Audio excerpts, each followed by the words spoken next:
Сәлем достар, сіздермен бірге оқиғалар. Мен бүгін сіздерге Рой фильмінің қысқаша сюжетін баяндап беретін боламын. Бейне басталмас бұрын каналға жазылып, лайк басып кетіңізші. Бұл сіздер үшін бірнеше секундтық іс, ал біз үшін үлкен қолдау. Таң атқанда Вирджини тыңғылықты түрде фермаға жұмысқа кіріседі. Бірақ оның шегірткелері көп жұмыртқа туар емес. Ол интернеттегі адамдардан жәндіктердің санын қалай көбейту керектігі туралы сұрайды. Бірақ ол әрқашан бірдей жауаптар алады. Көбірек тамақ пен су. Оның қызы Лаура інісі Гастон футбол ойынына алып барады. Алаңда Лаураны трибунадағы басқа жасөспірімдердің мазақ ете бастайды.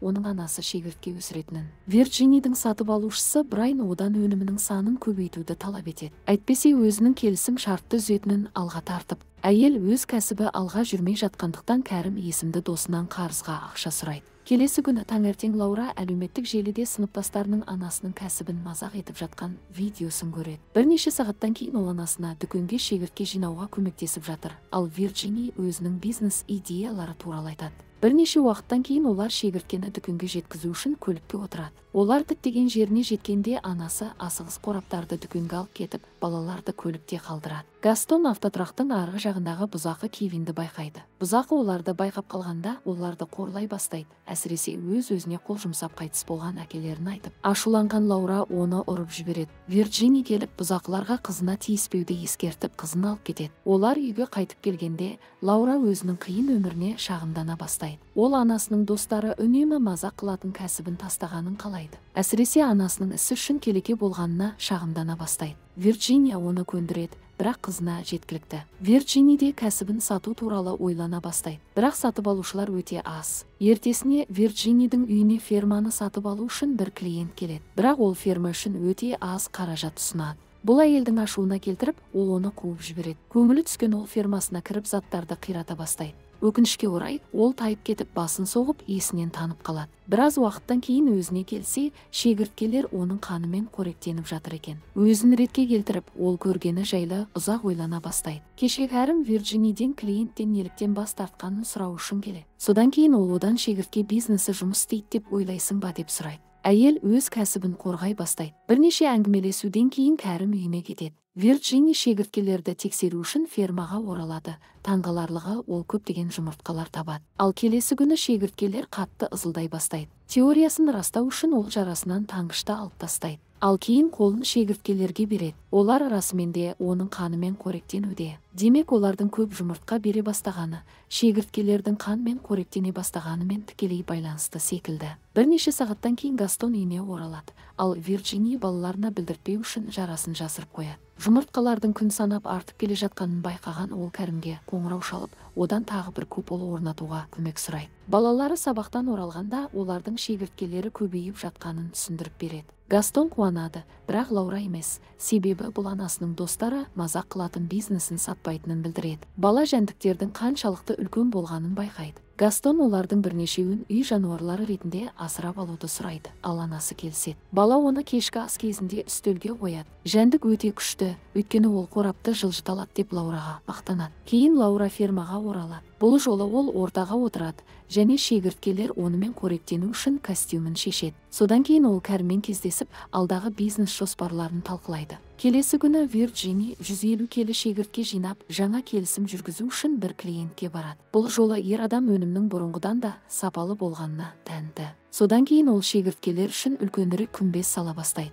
Осы уақытта мырза Дювиве көршісінің бизнесінің қарқынды дамып жатқанын байқайды. Біраз уақыттан кейін оның тапсырысы келеді. Ол курьерге өз шегірткелерін етпен қоректендіретінін айтады. Курьер оның сөзіне сенімсіздікпен қарайды. Содан кейін ол қан иісін қуана күткен шегірткелерді тамақтандырады. Шегірткелер фермасы кеңейген сайын жәндіктердің ызылдаған дауысы күшейе түседі. Келесі күні Вирджиния түнгі 2-де тұрып фермаға қарай бағыт алады. Бұны байқаған Лаура анасының бірдеңе істеп жүргенінен күдіктене бастайды. Түстен кейін күйеуі Лука есімді досы Лаураға қонаққа келеді. Ол шегірткелердің қатты ызылдап жатқанын байқап, бұл жерден кететін ойың жоқ па деп сұрайды. Бұл Лаураның ашуын келтіріп, ол шегірткелер тұрған орынды бұзып, жәндіктерді сыртқа шығарады. Бостандыққа шыққан шегірткелер ешкісімен жүк көлігінде отырған Гастонға барып шабуылдайды. Гастон тығылып қалса, ешкісі қашып кетеді. Вирджиния дер кезінде келіп үлгереді. Лаураға Гастонға қара деп, ал өзі ешкіні іздеп кетеді. Өкінішке орай, ол жануардың жансыз денесін тауып көміп тастайды. Үйге қайтып келгенде, ол Гастонға шындықты айта алмайды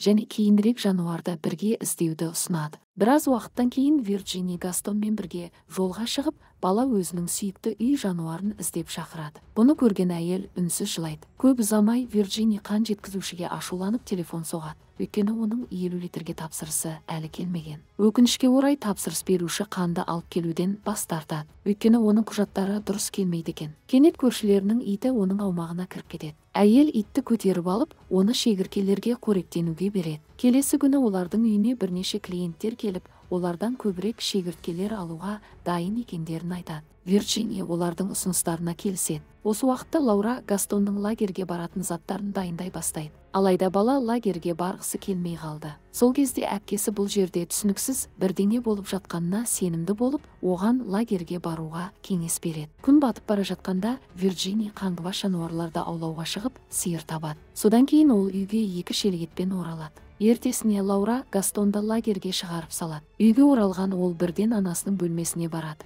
Ол жерден қанды киімдер мен жаймаларды тапты. Лаура анасын іздеп жылыжайға кіреді. Онда Вирджиния өзін шегірткелерге қоректендіріп жатқанын көреді. Қорыққан ол қашып ваннаға тығылады. Қызының реакциясын көрген анасы оның артынан барады. Бірақ Лаура есікті ашпайды. Жас өспірім дереу Кәрімге қоңырау шалады. Анасымен бірдеңе болып жатқанын айтып. Кәрім үйге келген кезде Лаура оған көргендерінің бәрін айтып береді. Ақырында Кәрімнің шыдамы таусылып, Вирджинияге тіпті қызы одан қорқатынын айтып айғайлайды. Дауды ушықтырмас үшін Лаура ол екеуін жалғыз қалдырып кетеді. Осы кезде мырза Дювиве итін іздеп ферманың ішіне кіреді. Шегірткелердің үйірін көрген ол шошып кетеді. Тағы алға жылжыған ол итін жеп жатқан шегірткелерді көреді. Ол қашып үлгермейді, өйткені шегірткелер оған шабуыл жасайды. Кәрім Вирджинияның кеттегеніне қарамастан ферманы тексерейін деп шешеді. Жылыжайлардың біріне кіріп, ол мырза Дювивенің жансыз денесін көреді. Қорыққан ол шығуға асығады. Есеңгіреп тұрған Кәрімді көрген әйел одан не болғанын сұрайды. Ер адам үндеместен кетіп қалады. Ал Вирджиния Кәрімге не айтқанын сұрау үшін Лаураның бөлмесіне асығады. Лаура шошып кеткен анасын кіргізбеу үшін есігін жауып тастайды. Кәрім болса қайта оралып ферманы өртеп жібереді. Вирджиния отты көргенде оны сөндіруге тырысады. Шегірткелер тобырын көрген Кәрім Лаураға барлық терезелерді жауып, жарықты өшіруді бұйырады. Вирджиния жылыжайын сақтап қалуға тырысып жатыр.